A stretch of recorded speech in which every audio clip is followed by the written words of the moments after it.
Hey, hey. Can you guys hear me? Everything good? Sound check, mic check. All right. What's up, everybody? It's a lazy Sunday evening. Got a little bit of time to kill. Wanted to try this thing again. Hello, everyone. We'll give everyone a few minutes to get in. And then we'll talk.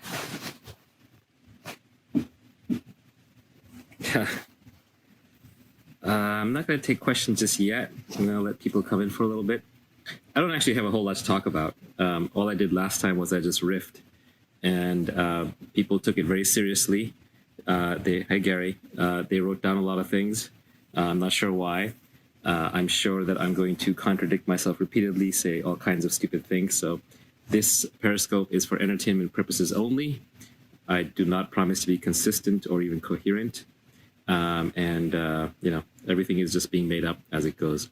The other options are podcasts. I've noticed with podcasts that people with podcasts, they have to keep fresh material. It's hard, right? Getting on one of these shows or broadcasts or whatever and trying to talk.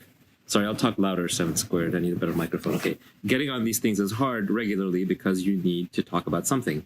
And so podcasts seem to go down a couple of routes. One is they have like a single topic, like the history podcast. I don't have a single topic, nor do I really care to build a brand in any topic. So for me, that doesn't work. Another thing they do is they bring on guests, but a lot of people have said no guests. They just want me to talk, and I'd rather talk directly to you guys than to guests.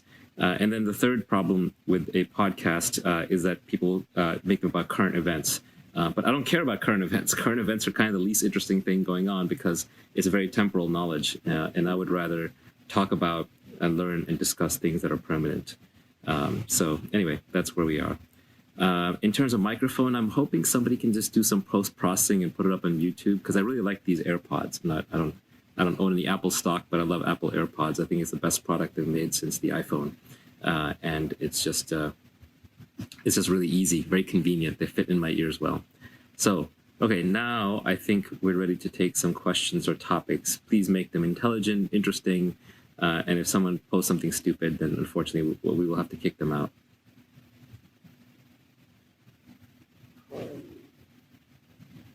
There's a lot of crypto questions. I'm not the crypto expert. I don't know who Blockchain LLC is.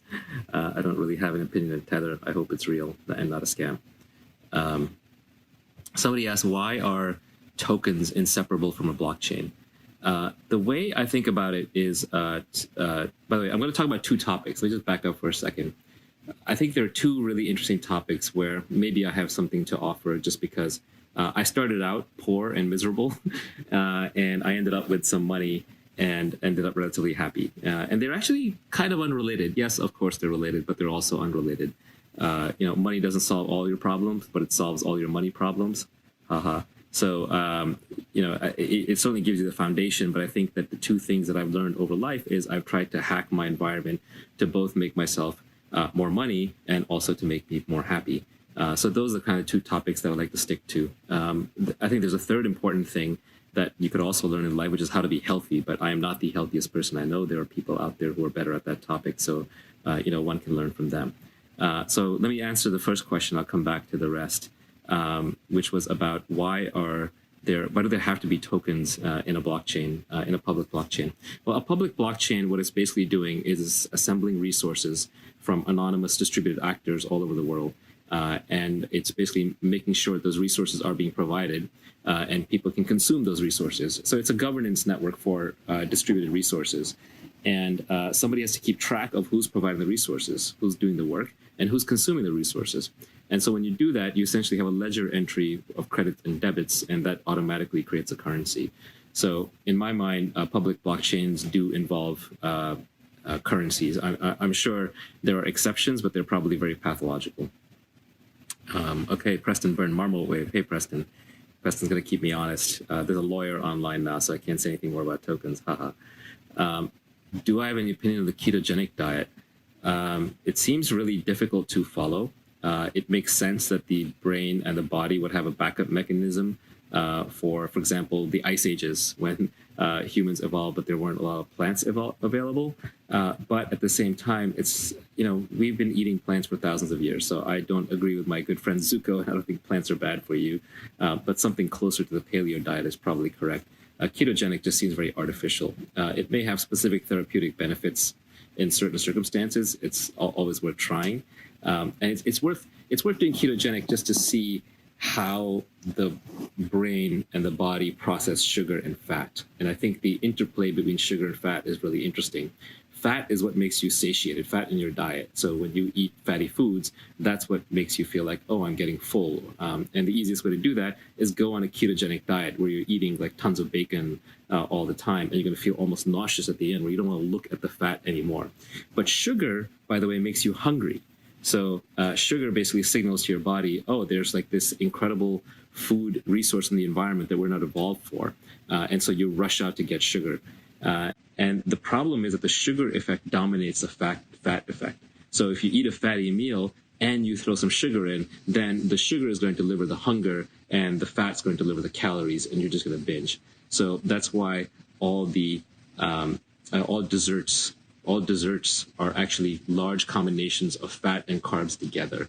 And in nature, it's very rare to find carbs and fat together. In nature, I find carbs and fat together in coconuts, in mangoes, maybe bananas, but it's basically tropical fruits.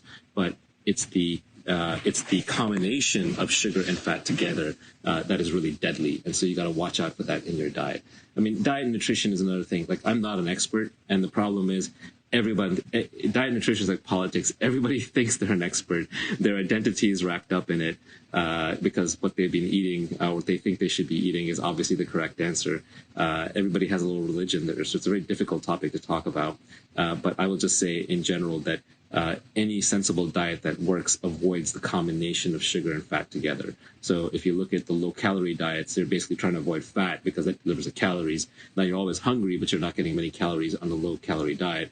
But on a low-fat diet, so that's a low-fat diet, but a low-sugar diet, you're actually getting a fair bit of calories. You're eating calorie-dense foods, but you're eating less of them than you normally would because the sugar isn't spiking your insulin and making you hungry and isn't causing you to store the eaten fat as dietary fat. It's more likely to burn off either just through pure heat, thermogenesis, or muscular exertion. So little thing on diet. Okay, anyway, I'm not really qualified to speak on diet. I don't have the best diet. Okay, wow, there's a lot of questions going by. Any fictional book recommendations? It's hard to say. I stopped reading fiction a while back. I stopped reading fiction about 5 years ago. Part of it was just the awareness that, once you've read a lot, you kind of get bored very easily and you're jumping around a lot. And I like facts. I like actionable stuff. And I find fictional narratives are trying to make a point and they have data and information in there, but it's just very slow for me. So I like to go faster. And so the fiction that I did end up reading most recently, which even that I don't read much anymore, is sci-fi, because sci-fi is very imaginative. It has lots of, what could happen in science in that. The last fiction book, there's a lot of fiction books that I did read, obviously, back in the day. I still recommend Snow Crash. If anybody here is into sci-fi at all and has not read Snow Crash, it is an incredible cyberpunk novel written probably 20 years ago now, still incredibly forward-looking. In some ways, it predicted cryptocurrencies, it predicted virtual reality, it predicted parts of the internet. Amazing book, had a huge influence on me. Now, I may not speak to you anymore. It's 20 years later. You're probably younger than me. So the right book at the right time will speak to you in a way that the right book at the wrong time just won't. In fact, the same book picked up 20 years later can have a huge impact. That's how Krishnamurti was for me. I read him in my 20s, didn't make sense. I read him in my late 30s, changed my life. Sometimes you're just not ready for the book, or the book is a conversation between the reader and the author, and just one party isn't ready.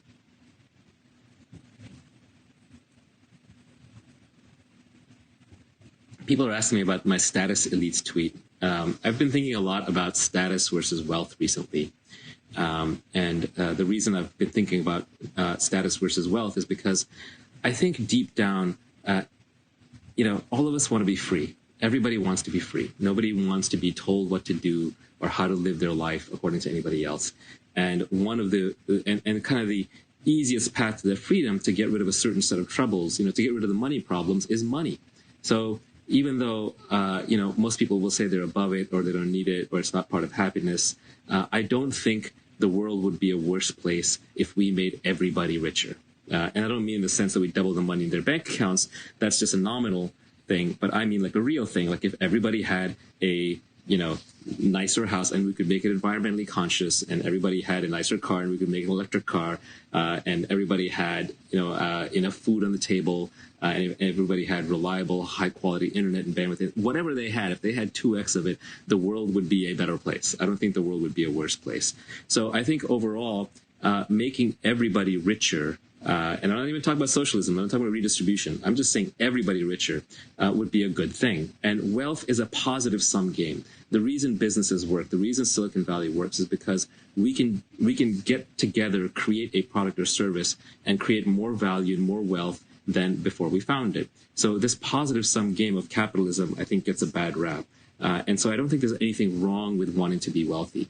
The problem is that people they signal against wealth. They talk about how money is the root of all evil, or they, say, oh, I'm beyond wealth, I don't want wealth, or they attack income inequality and so on. And a lot of this is people just status signaling. They're trying to gain status in the eyes of the tribe, saying, look, I'm looking out for the entire tribe, not just the few people who are getting ahead. And what I don't like, and status signal is needed to some extent. You just can't have the oligarchs run the world. You have to have other hierarchies besides a money-based hierarchy. A money-based hierarchy better than oligarchy. So you want other ways to order people other than oligarchy. Obviously, there are many more things that have merit. But I find that many of the others are zero-sum games. Whereas with wealth, we can all be wealthy. All of us, imagine if the entire world, imagine if everybody in the world was a hardware engineer or software engineer, right? Just don't ask me how, but we have a magic demon who can come in and retrain everybody, right? He's the education demon and turns everybody into an engineering level or PhD level, master's or PhD level, good engineer in software, hardware, whatever you want, chemical engineering, pick some hard science, but, real engineer. I guarantee you that within 5 years, the robots would be doing all the work in the world. And we would be living with massive wealth and abundance, and we would all be better off. So why not? Why shouldn't we go for that? So recently I've been thinking a lot about wealth or status, because one of the things that annoys me about status, and status is the currency that politicians and academics and journalists move in. It's a zero-sum game where for me to be higher status than you, you have to be lower status than me, or vice versa. The thing I don't like about the status game is that one of the ways they seek status is by attacking wealth. And I think it's great to basically create wealth for all of us, abundance. And one of the things, one of the reasons why I get on Periscope is because honestly, I want to tell people whatever I know about how to make money in an ethical, honest, positive, non-zero sum kind of way. So that is a goal of mine. And I've been working on a related tweet storm, but anyway. Someone saying make sure only the people who own the robots see the wealth. Well, I mean, at some point, something becomes so abundant that everybody has it by default. At some point, human society became so advanced that we decided to have roads and sidewalks, and now everybody benefits from roads and sidewalks, whether or not they're part of the system or not. So I would say overall, wealth creation, if done right, if done in a non-monopolistic way, can make everybody rich. No, Jackie Aki says wealth is relative. That's not true. You're trying to make it a zero-sum game again. Yes, it's relative in the sense that I can score it against each other. But if I'm a millionaire and my neighbor's a billionaire, we can both still drive nice cars. We can both still eat well. His being a billionaire or her being a billionaire doesn't take anything away from me. So you have to get out of that relative mindset, because if you get into that relative mindset, you're always going to hate people who do better than you. You're always going to be jealous. You're going to be envious of them. And they'll sense that when you try and do business with them. When you try and do business with somebody, and if you have any bad thoughts about them or any judgments about them, they will feel it. Humans are wired to kind of feel what the other person deep down inside feels. Don't think you're so clever that you can hide it. So to the extent that you have, distaste or malice in your heart for someone that you're trying to do business with, if you resent them, they're not going to want to do business with you. And so literally, being anti-wealth will prevent you from becoming wealthy, because you will not have the right mindset for it, you won't have the right spirit, and you won't be dealing with people on the right level. So be optimistic, be positive. It's important. Optimists actually do better in the long run. Why are rich people shooting cars into space when others still go hungry? Why are we on Periscope when people are hungry? At some point in your life, you do make choices and opportunity costs to trade certain things off. To some extent, especially food and, famines. Famines are political problems far more so than they're food problems. There's enough food in the world. It's a distribution problem. It's a political problem. Elon Musk is trying to, build rocketry and space engines. I mean, on the one hand, his customers are all military or governments, but on the other hand, he's inspiring a new generation to create technology that over time could get us more energy, help us make sure we never run out of phosphates or commodities. That frankly will literally change the world, like literally by changing the world that we are on. So I don't begrudge Elon launching any cars into space. People should kind of do and help out in the way that they're best at. And it's different for everybody. And Elon is very unique and very driven. He's kind of the only guy that I watch out there that makes me think I'm not doing anything interesting with my life, that makes me sort of question, like, am I on the right path? Usually I'm very happy with the way I'm going and the way things are and what I'm doing. But when I see Elon, I do question it. Yeah, a little Elon worship.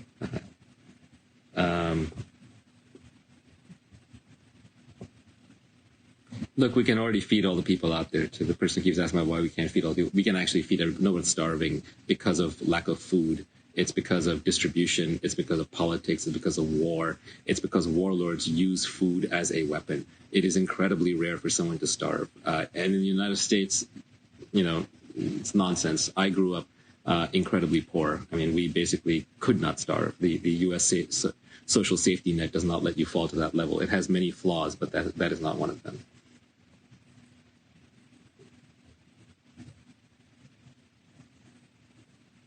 Do I think basic income will be needed in elections? Basic income is a very tricky topic. I think the best basic income is the one that we create through technology abundance.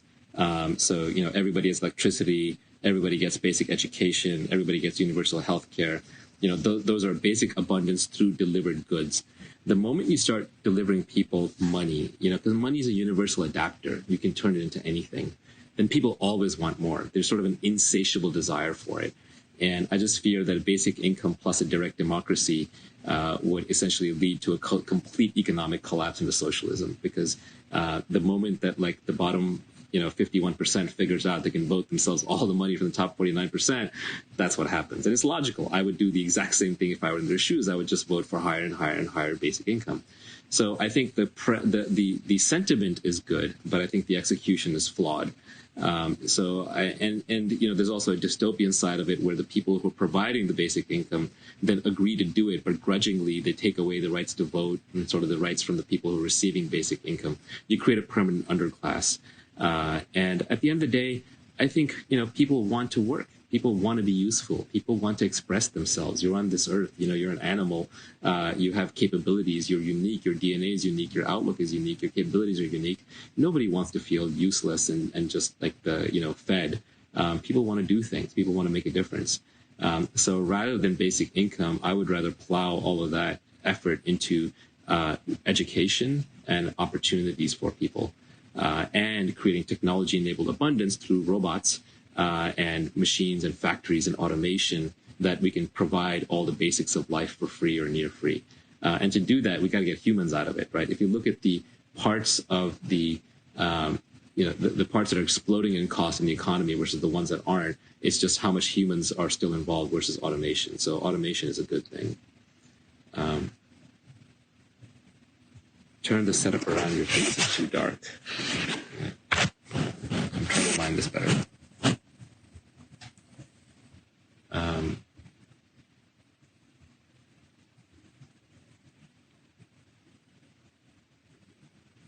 Do I believe happiness and purpose are interconnected?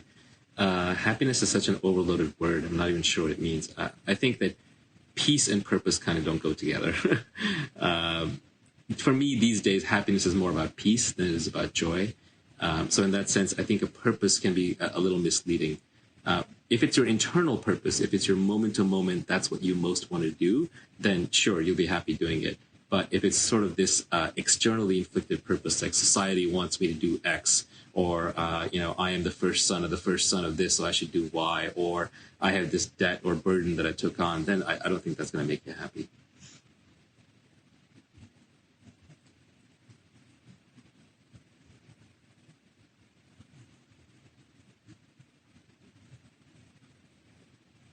Should I quit my job and move to Silicon Valley? That was a no-brainer a couple of years ago. I think even today, like if you are in the tech industry and you want to create something, then it is probably still the best place to go to.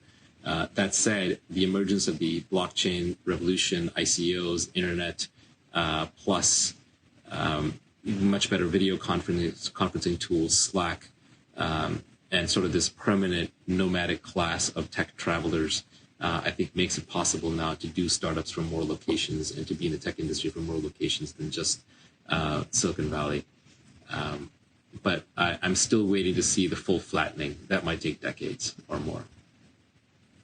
Do I follow a schedule to maximize time like Ben Franklin? No, I am incredibly unscheduled. I do not like schedules. I want to stay as free as possible. My only schedule is my daily morning workout. And even that I'm not perfect on. But other than that, I try to be as unscheduled as possible because I want to be free. What's your IQ? I have no idea.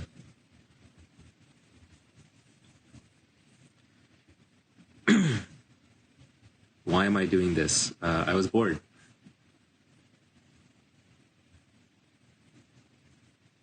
What's your stance on equity versus equal opportunity? Equality of outcome and equal opportunity are two different things, and people confuse the two. Free people, when given equal opportunities, will be free to make different choices, and different choices will map to the real world in different ways and will lead to different outcomes. So some people will do better and some won't. And they will end up with unequal outcomes because they made unequal choices. So you can give people equal opportunity, and that's things like estate taxes help create equal opportunity. Free education helps create equal opportunity. But equal outcome is the exact opposite. Equal outcome destroys all motivation and purpose. It destroys markets, destroys signals. That's the slippery slide to communism. So if you want to have a healthy society, then you give everyone equal opportunity. I say equal in quotes because life isn't fair. I mean, sometimes you might be born, you may be born with a crippling disease. That's not fair. You might be born in the third world. That's not fair. You might be born, to the wrong parents who just didn't take care of you the right way. You may have eaten the wrong thing or fallen down the stairs. There's no fairness in life. So there's actually no equal. But what you can do is you can try and provide equal resources and equal opportunities, not get too caught up in this idea of something unfair happened to you, because that'll just distract you from doing what you can do, from the things that are under your control. And then stay away from equal outcome. Equal outcome systems are awful.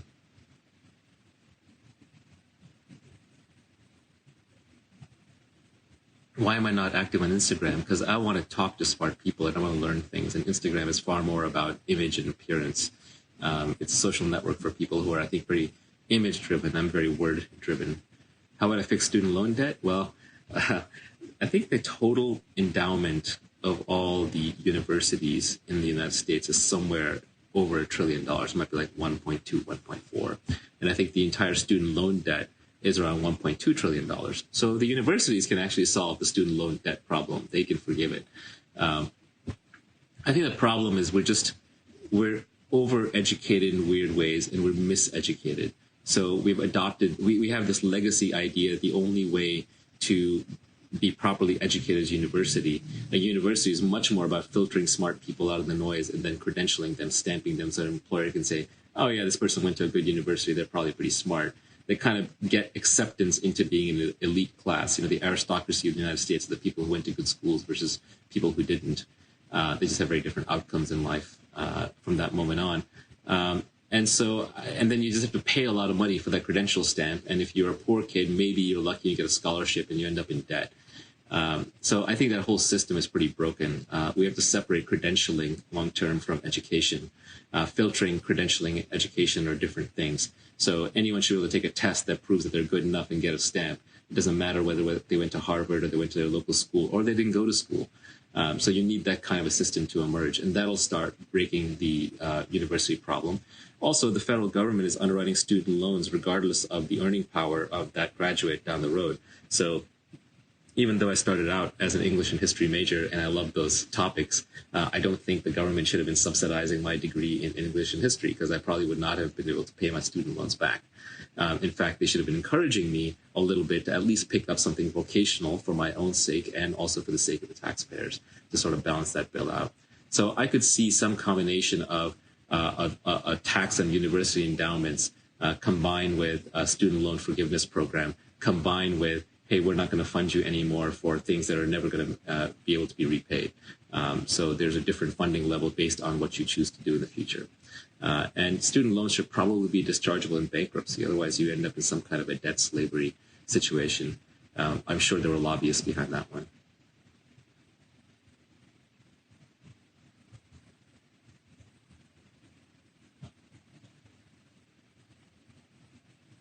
Time management.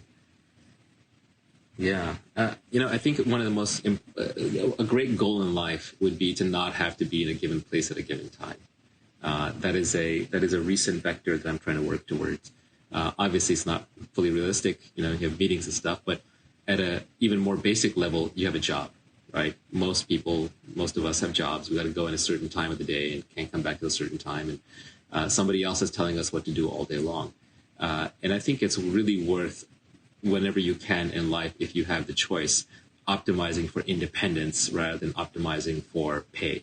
Because if you have independence and you're just accountable, let's say, on your output as opposed to your input, that's the dream, being accountable for your output rather than your input. We're used to, humans evolved in societies where there was no leverage. So if I was chopping wood or carrying water for you, you knew that roughly 8 hours put in would be equal to about 8 hours of work that came out. But now we've invented leverage through capital, through co-working, through technology, through productivity, through all these means. So we live in an age of leverage. And as a worker, you want to be as leveraged as possible so that your work has a huge impact and it won't take as much of your time or physical effort. Like you'd rather work with a bulldozer than work with your hands, the same way you'd rather work with a computer than you would with a pencil. So those are just forms of leverage. So you want to use as much leverage as possible. And a leverage worker can outproduce a non-leverage worker by a factor of 1,000 or 10,000.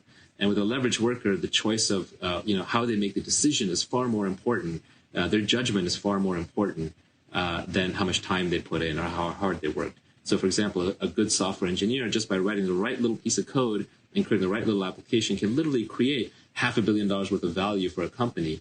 But 10 engineers working 10 times as hard just because they chose the wrong model or the wrong product or wrote it the wrong way or put in the wrong viral loop or what have you, they basically wasted their time. So inputs don't match outputs, especially for leveraged workers. And so what you want to do in life is you want to be in control of your own time. So you want to get into a leveraged job, and then you want to get into one where you control your own time and you're tracked on the outputs. That would be the ideal, because then if you do something incredible to move the needle on the business, they're going to have to pay you, and they're going to have to pay you. And especially if they don't know how you did it, because it's innate to kind of your obsession or your skill or your innate abilities, then they're going to have to keep paying you to do it. This goes back to what I talked about in the first podcast. If you have specific knowledge, you have accountability, and you have leverage, then they have to pay you what you're worth. And if they pay you what you're worth, then you can get your time back. And if you get your time back, then you can be hyper efficient. Then you're not doing meetings for meetings' sake. Then you're not trying to impress other people. You're not building checklists and writing down lots of things just to kind of make it look like you did work. All you care about is the actual work itself. And when you do just the actual work itself, you'll be far more productive, far more efficient. You'll work when you kind of feel like it, when you're high energy, and you won't be trying to struggle through when you're low energy, and you'll regain your time back. So I think choosing what kinds of jobs and careers and fields you get into, and what sort of deals you're willing to take from your employer, assuming you have that luxury, will give you much more free time, and then you don't have to worry as much about time management. The image that I like to put in my own head, what I would love to do is I would love to be paid purely for my judgment, not for any work, I want the robots to do the work, or capital or dollars being deployed somewhere out there to do the work, or computers to do the work. But I want to be paid for my judgment, and I think every human should aspire to that, where we're eventually just becoming knowledgeable, or we are knowledgeable about certain things, and we're being paid for that unique thing. And we have as much leverage as possible in that business, whether it's through robots or computers or what have you. And then we can also be masters of our own time, because we're just being tracked in outputs and not inputs. Yeah, think about CEOs. People always complain about CEO pay. They don't understand how it works. Think about this. If you're running a public $100 billion company, right? Like you're CEO of a real company that's worth $100 billion. I'm sure you can find competent people who do that job for $500,000 a year, for $1 million a year, $2 million a year. But imagine someone comes along who demonstrably has slightly better judgment, like 85% instead of 75% of the time they're right. Well, you will pay that person, $50 million, $100 million, $200 million, whatever it takes, because that 10% better judgment is steering a $100 billion ship. So CEOs are highly paid because of their leverage. So small differences in judgment and capability really get amplified. Look at professional sports. Nobody wants to watch, the third place, the bronze medal winner. Everybody wants to watch the gold medal winner. So the gold medal winner will get paid multiples because their leverage, their reach is to millions of individuals, whereas the bronze medal winner has a reach to hundreds or thousands of individuals. So they can just for being a marginally better, like running that quarter mile in a fraction of a second faster, they're going to get paid a lot more, orders of magnitude more. So leverage just has that effect and magnifies things. So being at the extreme in your art is very important in an age of leverage. And you're never going to be the best in the world at anything unless it's something that you just absolutely love to do. No one can compete with you on being you. No one can compete with me on being me. So when I think about what my profession, what my job, what my work is, it's just being me. What am I doing on Periscope right now? Why am I here? I'm just me being me. I don't have any other good explanation for it, but I just know no one's going to beat me at being me. So if I ever need to make money off of it, I can, and I'm going to be darn good at it. What do I think is the most exciting thing changing the world right now? I think we live in an age of technological marvels, revolutions, but we just miss it. We just forget it. It's like how we take everything for granted. But the pace of technology change is accelerating so much. Not the singularity, I'm not going all the way there, but the pace of technological change is accelerating so much that I think we do have the reach for all humans to live a life of abundance in our grasps. In one sense, I feel like I'm lucky because, I'm the first generation that gets to have massive income mobility, gets to have iPhones, gets to have the internet. Generation before me didn't have the internet. Poor people, I feel so bad for them. They missed the internet. On the other hand, we may be the last generation that misses life extension, right? So we may all die of natural causes, and the generation after us is getting all the cyborg implants. But I think overall we live in a very exciting transition age, a frontier age, an age of technological marvels where each of us has a supercomputer and is connected to every other human on the planet. And it's a fantastic time to be alive. So I just look at the pace of technology evolution and revolution, and that gives me hope for humanity. I just hope we don't kill it over politics.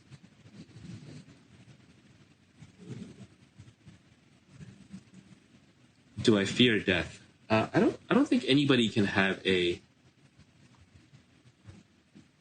I don't think anybody has a real relationship with death, right? It's just like this big unknown. I think most of us just ignore it most of the time. If you didn't ignore it, you probably wouldn't function as a normal social individual. You'd probably be in a very different state of mind. But yeah, I don't fear it, but I don't think I know it. I kind of feel like every moment is a death. You can't go back to the past. No one's ever gone back even a second. I don't even remember what I said 2 minutes ago. At best, it's some fictional little memory tape in my head. So as far as I'm concerned, my past is dead. It's gone. So all death really is, it means no more future moments. So this goes back to the thing where if you really think about it, literally all that exists is this moment. That's all there is. There is no future. That's a fiction in your head that nobody can predict the future. There is no past. Nobody's gone back even an inch in their past, not even a second. So that doesn't exist. So literally all that exists is this moment. So I feel like you're dying and being reborn at every moment. And it's up to you to choose whether to forget it or to remember it. There's this guy that I follow on Twitter that I've worked with in the past and still do. He's a pretty interesting guy, but he goes under Kapil Gupta. Siddha Performance is the handle. And he basically likes to say that if you knew the moment of your death, if every human knew when they were born the exact moment that they were going to die, if there was a clock on the wall that was ticking away, your life would be completely different. It would be completely different. And that is an interesting thought exercise. But of course, we don't believe it. I installed this app on my iPhone for a while that reminded me 5 times a day that I'm going to die with all kinds of clever quotes. And I became desensitized to it like that. I just forgot about it immediately. So unfortunately, it's human nature to forget that we're going to die and to sort of treat it as something that happens to other people, but not to us. But I feel like the fundamental mysteries of life are somewhere locked up in death.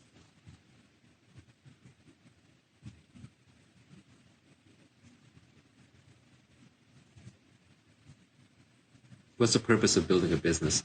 Building a business, I think, is a wonderful thing. Selfishly, it can achieve financial independence for you, and it can help you get paid what you're worth. Socially, you only get paid in a legitimate business that's not taking advantage of crony capitalism or government corruption. You only get paid for building something that people want. So you're helping people by giving them something that they want. It's a creative act. It's a social act. It's kind of one of the best things that you can do. Why have kids? Well, someone asked why have children. So you were put here. You came here through an unbroken chain of your ancestors, from tadpoles till now, that all replicated. Are you literally going to be the first ones to miss that branch? I mean, yes, of course, my ancestors are dead, and I will never communicate with them. But I just can't even imagine the thought that I have great uncles and great grandfathers and great grandfathers who suffered all kinds of misery and hell to survive and to replicate, and I'm going to say, oh yeah, I couldn't be bothered. I was having too good of a time to actually pass the genes along. So I think that's one reason to have children. I think the second reason is that children, when you have children, you learn to love something more than you love yourself.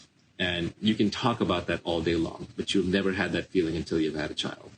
And it's very important for all of us, I think, to experience that feeling. Thirdly, I think that at some level, if you don't have kids, your genes, you don't want your genes to know that you've given up, right? You're a carrier for your genes, and you're sort of controlled by them, not in a puppets and strings sort of way where they're conscious and controlling you, but you're literally evolved to serve your genes. So I just feel like if you don't replicate, if you choose not to have children, then you're basically violating your biological programming in such a severe way that I have to believe that it will come back to bite you in your moods or in your sense of meaning or fulfillment later in life. Some people can't have kids, unfortunately. So for them, I think that they find God, or they adopt kids, or they love and give in other ways. And all that is valid. But I'm just saying that if you have the opportunity, do the service for your ancestors, have the kids, do the service according to your genes, have the kids, and give yourself the gift of loving something other than yourself or more than yourself. What is a belief that I have that very few people would agree with me on? Well, I don't like to communicate those kinds of beliefs because I think that things should be reasoned independently and logically. Otherwise, I'm just conveying my experience or feelings to you, and what value does that have? Then you're going to take that on authority. So if I can't reasonably back it up, then I'm not going to explain it. Then I like to not say it. So I like to think that anything that I've reasoned through, that people would agree with me on. How do I promote my personal brand without involving ego? Well, no, your ego is going to be involved. My ego is involved. Ego is what makes us do things. So at least at some level. Yes, you can still do things that are ego, but for my ego, I've put up with and done things for the group, for the tribe that I probably would not do if I was completely egoless. If I was egoless, I would just write an anonymous book or publish anonymous podcasts. Like every time I hear about someone made a charitable donation anonymously, I'm really impressed by that, because I feel like that's a person who's risen past their ego.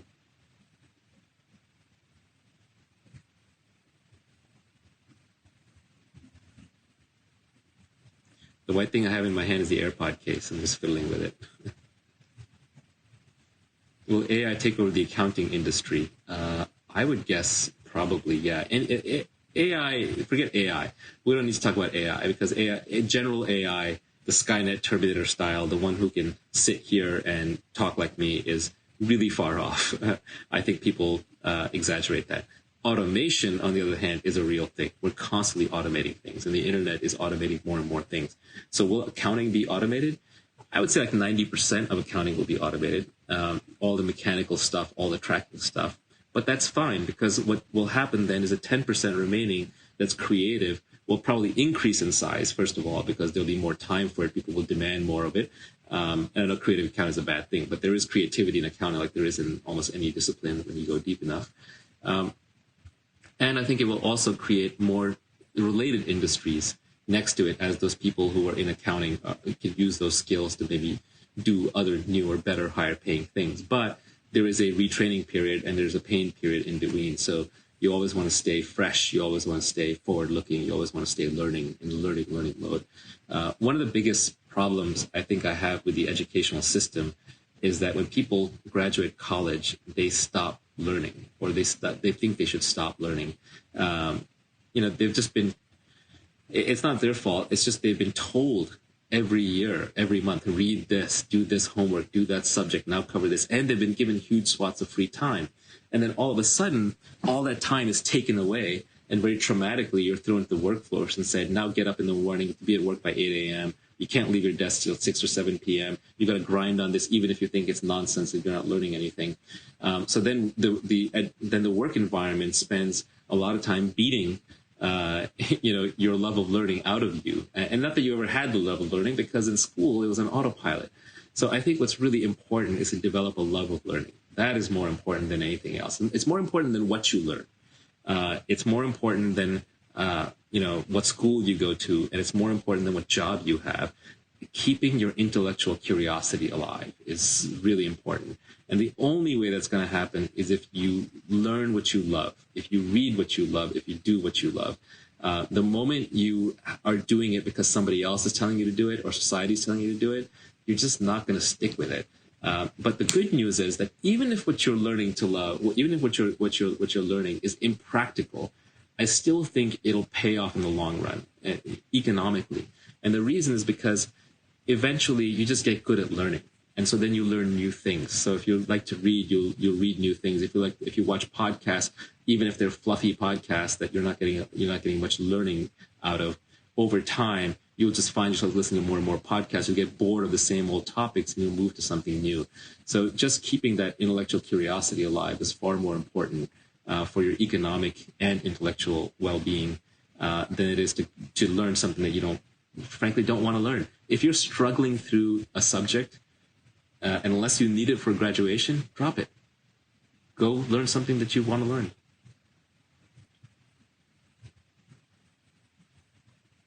Do I mute politics on Twitter? I don't. I'm not above that yet.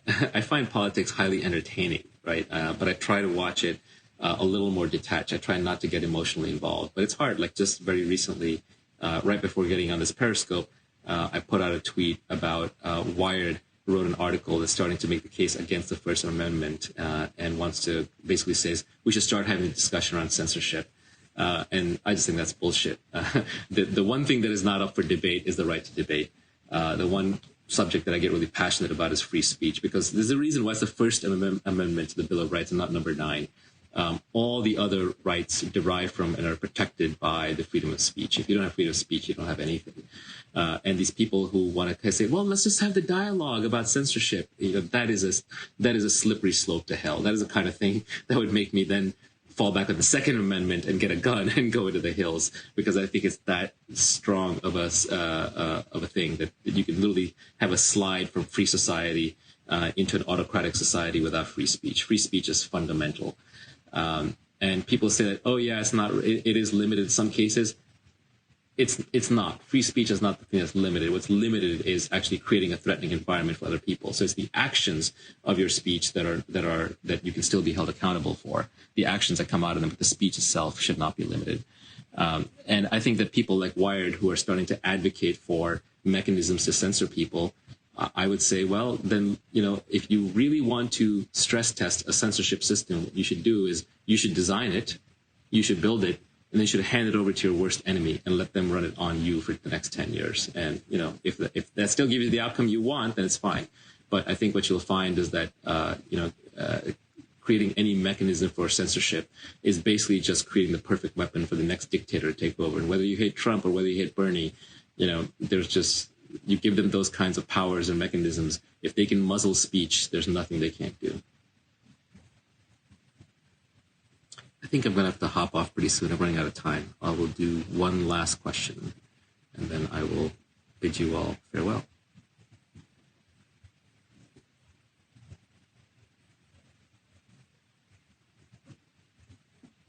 You always seem happy. What are you thinking about? Aha. Okay, I'll end on this. I'm not always happy, like anybody, but I know that when I am anxious, usually my failure mode, and it's different for different people, but perhaps some of you are similar. My dominant issue sometimes there's a clear and present danger, right? If you're being physically attacked, obvious, but even less obvious, something truly shitty happened, like your child got hurt, then you're going to be unhappy. There's no way around it. That's emotional. But I think a lot of us have this low-level, pervasive feeling of anxiety. If you pay attention to your mind, sometimes you're just running around doing your thing and you're not feeling great. And you're just going to notice that your mind is just chattering and chattering about something. And maybe you can't sit still. Maybe you feel like you have to get up and move to the next thing. There's this nexting thing, right? Where you're sitting in one spot and you're thinking about where you should be next. And when you go in, so you're sitting down, and you're thinking, oh, I should go get a cup of tea. You go get your cup of tea and then you're like, oh, I got to go answer that email. You got to go and say, oh, I got to get to work. Oh, I need to be working out. It's always the next thing, the next thing, the next thing, the next thing. And that's creating this pervasive anxiety. And it's most obvious if you ever just sit down and try and do nothing. And I mean nothing. I mean, not read a book. I mean, not listen to music. I mean, literally just sit down and do nothing. And the fact that you can't do that is because there's anxiety that's always trying to make you get up and go, get up and go, get up and go. And so just being aware that the anxiety is what's making you unhappy, I think is important. And the anxiety is just a series of running thoughts. So what I do to combat anxiety is I don't try and fight it, but I just notice that I'm being anxious because of all these thoughts. And so in my own way, I try to figure out, would I rather be having this thought right now, or would I rather have my peace? Because as long as I'm having my thoughts, I can't have my peace. So I try to use my thoughts or try to let them run unchecked when I need to get something done, when I've decided it's important, when I've really sat there and decided it's important. Otherwise, just runaway thinking is just a recipe for anxiety, which is always causing me to try and live forward into the next, into the next, into the next. It's keeping me moving, and not happy and not peaceful and not present. So you'll notice when I say happiness, I mean peace. A lot of people, when they say happiness, they mean joy or bliss, but I'll take peace. Anyway, I think that's it for the evening.